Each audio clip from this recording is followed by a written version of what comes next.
Hermanos, es una alegría estar con ustedes de nuevo y quisiera hacer un resumen de lo que hemos venido mencionando en las pláticas previas.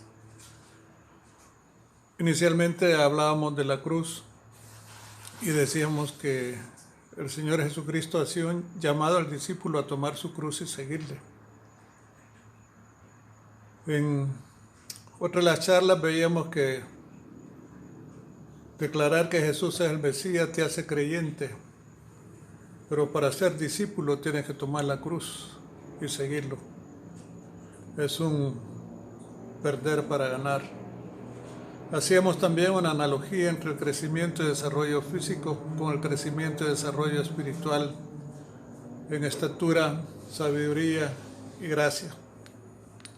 Que para crecer como el Señor quiere que crezcamos en la vida cristiana debemos de elegir los mejores alimentos para desarrollarnos.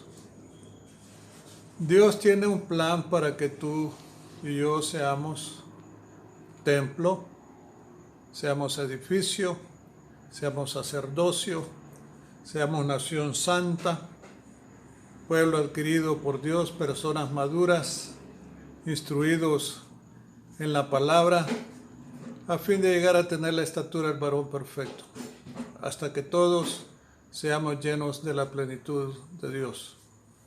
Esto es actuando como Dios, con corazón de carne, estableciendo relaciones adecuadas, hombre con hombre y hombre con Dios.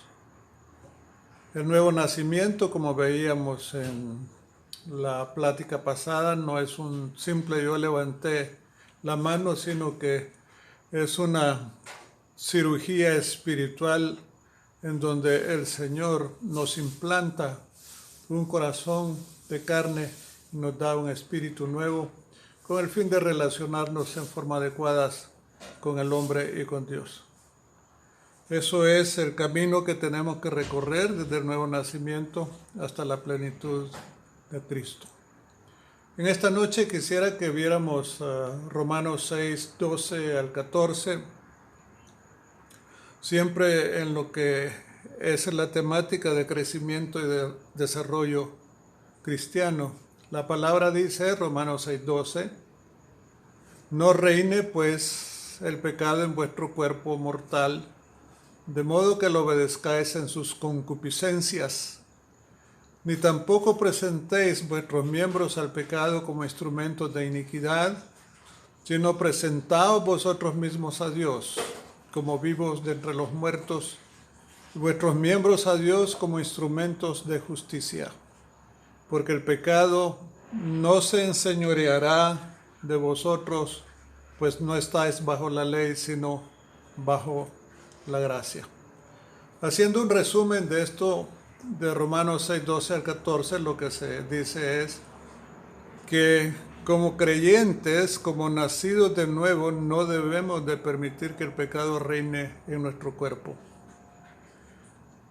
También que no debemos obedecer los deseos de la carne, que no debemos presentar nuestros miembros al servicio del pecado, que presentemos nuestros miembros al servicio de Dios, de las buenas cosas, de las buenas obras, las cuales Dios preparó de antemano para que anduviésemos en ellas, y que el pecado no debería tener dominio, soberanía, jurisdicción sobre ellos, esto es, sobre nuestros miembros, sobre nosotros, y que ya nosotros no estamos bajo el poder de la ley, sino que estamos bajo el poder de la gracia. Quiero hacer una definición de lo que es permitir, porque la palabra dice que no permitamos que reine más el pecado en nuestros cuerpos mortales. Permitir es consentir. Normalmente quien tiene autoridad para ello, que otros hagan o dejen de hacer una cosa. Otra definición es no impedir lo que se pudiera y se debiera evitar, y tomarse la libertad o atreverse a hacer o decir algo, como por ejemplo me he permitido hacerle un obsequio.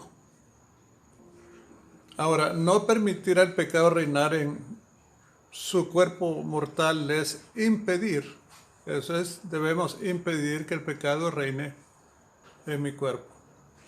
Preguntas. ¿Quién tiene el control? ¿El pecado o el yo con ayuda del Espíritu Santo? ¿Puedo impedir el pecado de acuerdo al planteamiento del apóstol Pablo?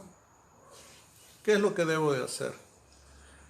Para poner por ejemplo, cuando a nosotros nos gusta una comida y sabemos que la comida nos hace mal, y sobre todo si tenemos obesidad y persistimos nosotros en comer lo que nos hace mal, entonces estamos dando un testimonio de que no tenemos absolutamente control sobre lo que es el pecado, sino que el pecado tiene control sobre nosotros, porque ponemos nosotros nuestros miembros al servicio de lo que es la comida.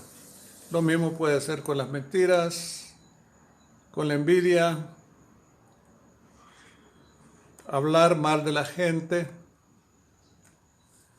Cuando viene un pecado que debemos de hacer, debemos de bloquear inmediatamente el pecado. Quiero presentarles estas imágenes en donde vemos el reino de la justicia y el reino del pecado, y por otro lado el yo está afuera observando el reino de la justicia y el reino del pecado.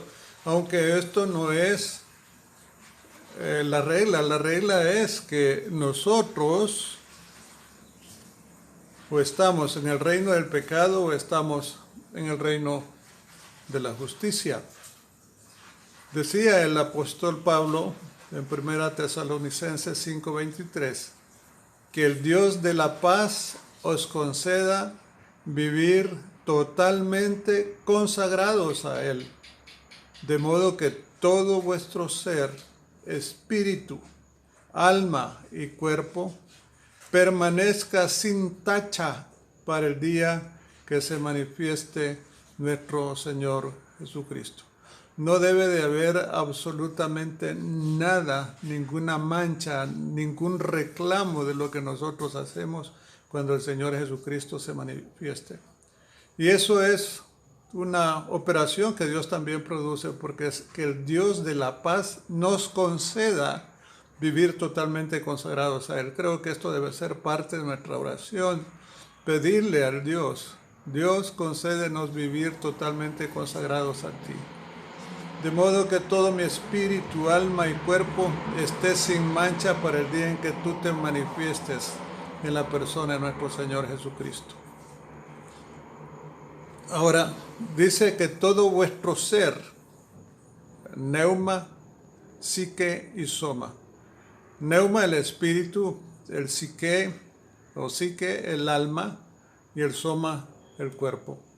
Ahora, el alma tiene mente, tiene voluntad y tiene sentimientos. Y aquí a la derecha tenemos el cuerpo humano. El cuerpo está constituido de muchos miembros y de una cabeza. Pero no es el cuerpo en sí el pecaminoso, sino que es el alma con la mente viciada, con la mente entenebrecida, con una voluntad lejana de la voluntad de Dios y con unos sentimientos que no corresponden a los sentimientos de Dios.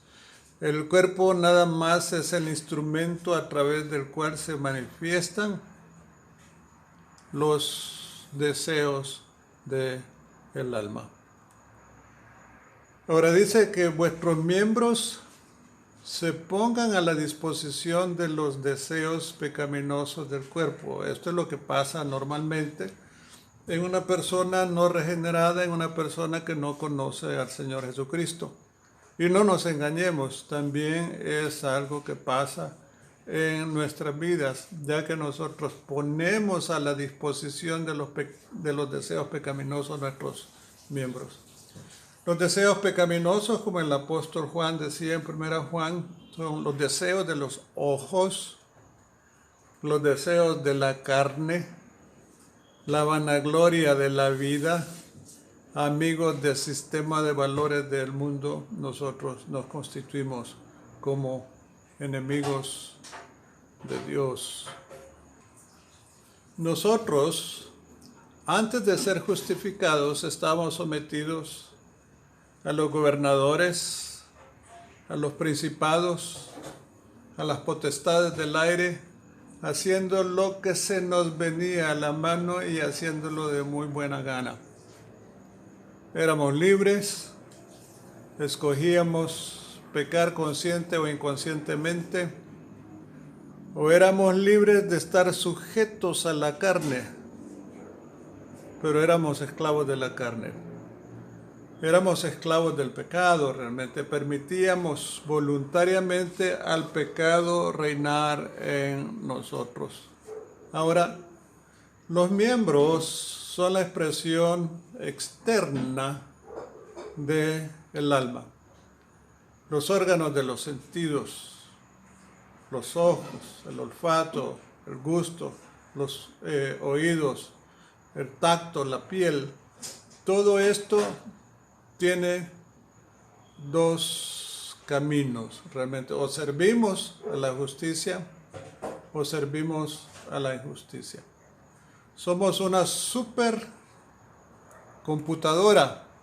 Aquí les muestro lo que es una tractografía que muestra anatómicamente como que si fuesen unas madejas de hilos entrelazados entre sí, que establecen conexiones con el mundo exterior, y esto es una expresión anatómica de lo que es el mundo interior. Tenemos varias partes en el cerebro, pues aquí está un lóbulo frontal, parietal, occipital, temporal, y un cerebelo y un tallo cerebral. Cada una de estas cosas tiene una función y tienen una expresión. Y la expresión puede ser una expresión pecaminosa o una expresión al servicio de la justicia. Ahora, nosotros vivimos en un mundo de pecado. Ahí está el yo está inmerso en el pecado y haciendo y revolcándose en medio de lo que el pecado dice. Pero nosotros como cristianos tenemos un reino de la justicia en donde el yo está para servir a la justicia. Eso es lo que deberíamos de ser. No lo somos, sino que nos mantenemos como que estamos con un pie en el reino de la justicia y otro pie en el reino del pecado. Lo que Dios quiere de nosotros es que nosotros tengamos una definición de nuestra vida sirviendo a la justicia y no al pecado.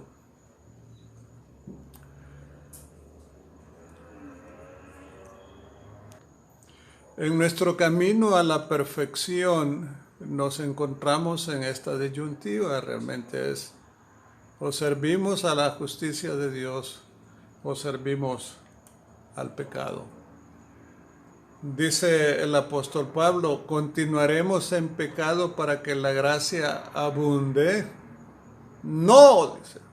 ¿Por qué? Porque hemos muerto. Considera por un momento un muerto. ¿Qué hace un muerto? Te dejo pensar unos segundos. ¿Qué hace un muerto?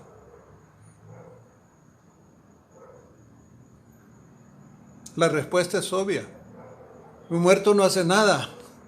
Un muerto no tiene absolutamente vida, y nosotros hemos muerto al pecado, entonces ya no tenemos vida ni deberíamos de tener vida en lo que es el pecado. ¿A qué morimos realmente? ¿Cómo vivir en el pecado si estamos muertos? ¿O será que seguimos vivos al pecado pero muertos a la justicia y por lo tanto no hemos nacido? ¿O será que hacemos una excusa del cristiano carnal para vivir en pecado, o que no podemos? Si la Biblia dice que nosotros no pequemos, es porque realmente podemos no pecar. ¿Qué es lo que tenemos que hacer para no pecar? Ay, ¿no les parece que esto duele?